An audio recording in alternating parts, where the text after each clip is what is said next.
EHS faculty and staff, this video is going to explain to you how to onboard yourself and activate your new Office 365 email. Let's get started. The first thing that you want to do is make sure that your Outlook is closed. You don't need Outlook software anymore after this process. It's simply an optional product. So let's go down and close it. The easiest way to close a product on Apple is to scroll down. You'll notice mine is open. You want to right click or control click and hit quit. Make sure you have quit it. During this process, if you haven't, Outlook will start throwing up error messages. The next thing that we're going to do is we're going to go to the school website and go to quick links and O365 login. This page is designed to help you access everything quickly without having to log in twice. We're going to start with email.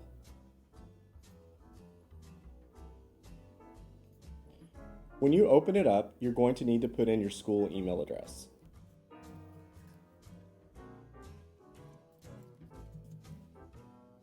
All right, you should see this initial setup screen.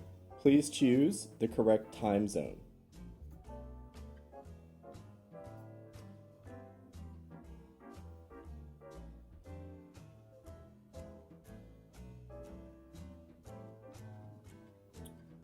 All right, so after you've closed out the welcome window, you're on this landing page. Here are the steps you need to complete to get set up.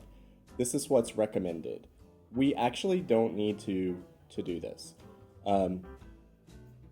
What you should do is make sure your filter is set to all, so you see all messages. You can close this. You don't need that. Let's go here. The theme is set by the school. This is the theme. We recommend that you keep this theme so that you're always aware that you're in your school Outlook and not your personal Outlook, which many people do have. You can change the style by clicking dark mode if you prefer dark mode to light mode. Focused inbox, you can turn this off.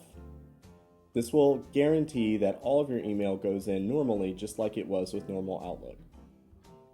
Desktop notifications, turn that on and hit allow. Now whenever you get an email, you'll get a notification up here in the corner. Remember that we are using Google Chrome. If you try to do this in other browsers, you can do it, but you're not going to get the same experience. You can adjust your density. I normally work under medium. Okay. Conversation view.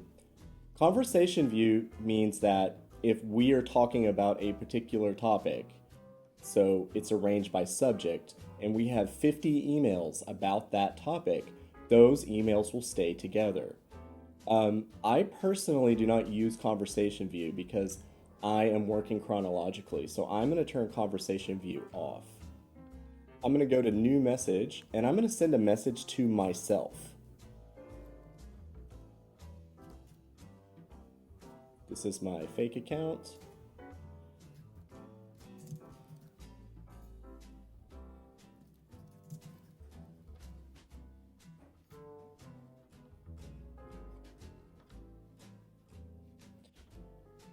There we go. So I have my account. Now, if you had folders and other things in your Outlook, they will all list here automatically. You don't have to do anything. Remember, this is just my fake account. That's why I don't have any folders. I'm going to turn dark mode on now, and I'm going to open this up. And then I'm going to do reading tab, bottom, show to the right, and hide. So when I show it to the right, here's the message, and this is how I'm reading it. So all of my mail will be down the left, and everything I'm reading will be on the right. Or I can go reading tab, bottom. All of my mail will be up here, and my replies and writing will be here. Now that your email is set up, I'd like to introduce you to some new features. Let's look at the launcher. This launcher is available in any Office 365 product. You'll notice that there are a core set of applications. Many of these you're familiar with.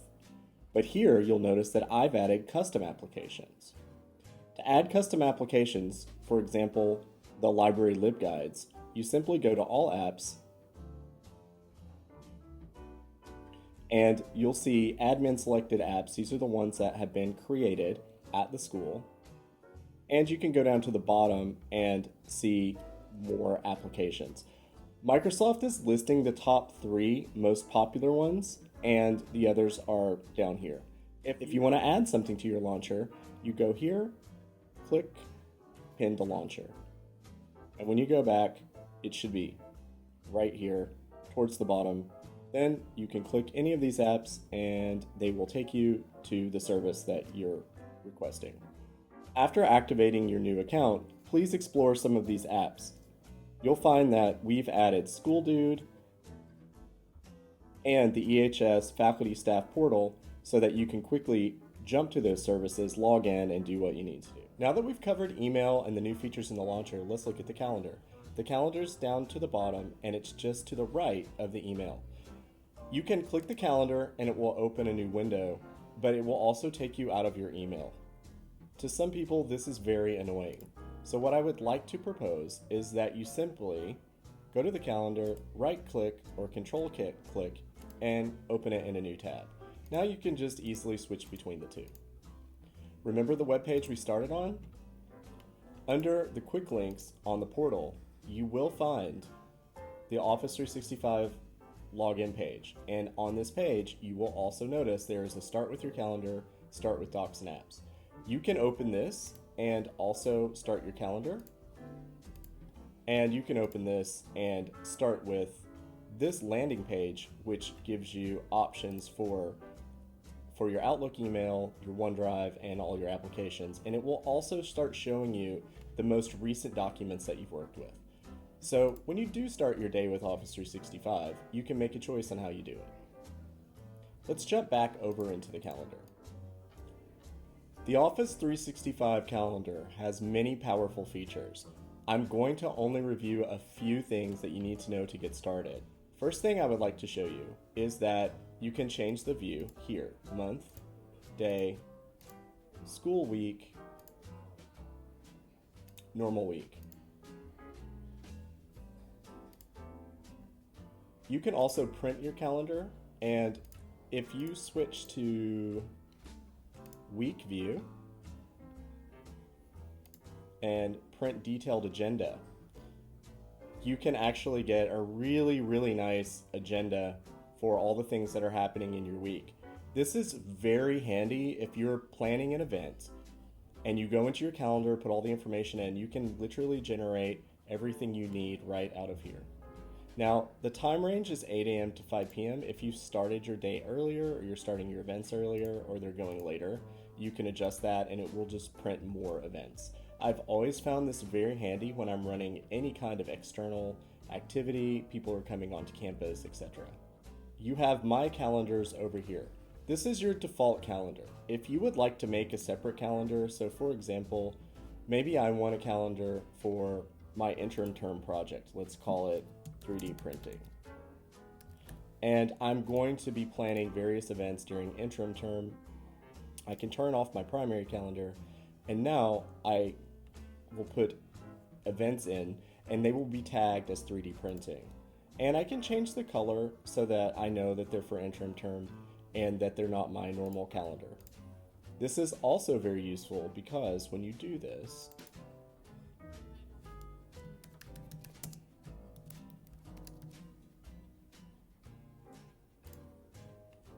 you'll notice the calendar matches 3D printing.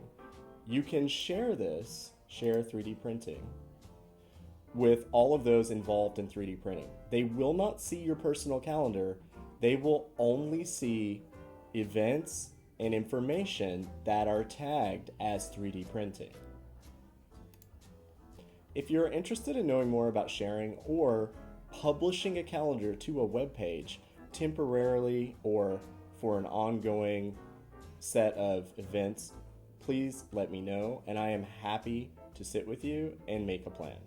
When you're working in your email, if you want a quick view of your calendar and you don't want to jump to a separate calendar tab or page, you can go here. This will let you get a planning view and start working with your mail and your calendar together. A final point, when you look to the left side, you'll notice that it seems like you have two inboxes. These are really just two different views. You don't necessarily need to have both of them open. You can close favorites and simply just use everything listed under folders. Although groups are available, they're currently not part of this onboarding process. There'll be more to come for groups later. They are a really powerful tool, but they do need to be deployed correctly, and there needs to be a little bit of an agreement between departments on how they're used. This concludes part 1 of the onboarding process. In part 2, we're going to cover the mobile app. This will be demonstrated on an iPad, but it should work on iPhones, Android phones, and most mobile devices that can use the Outlook app.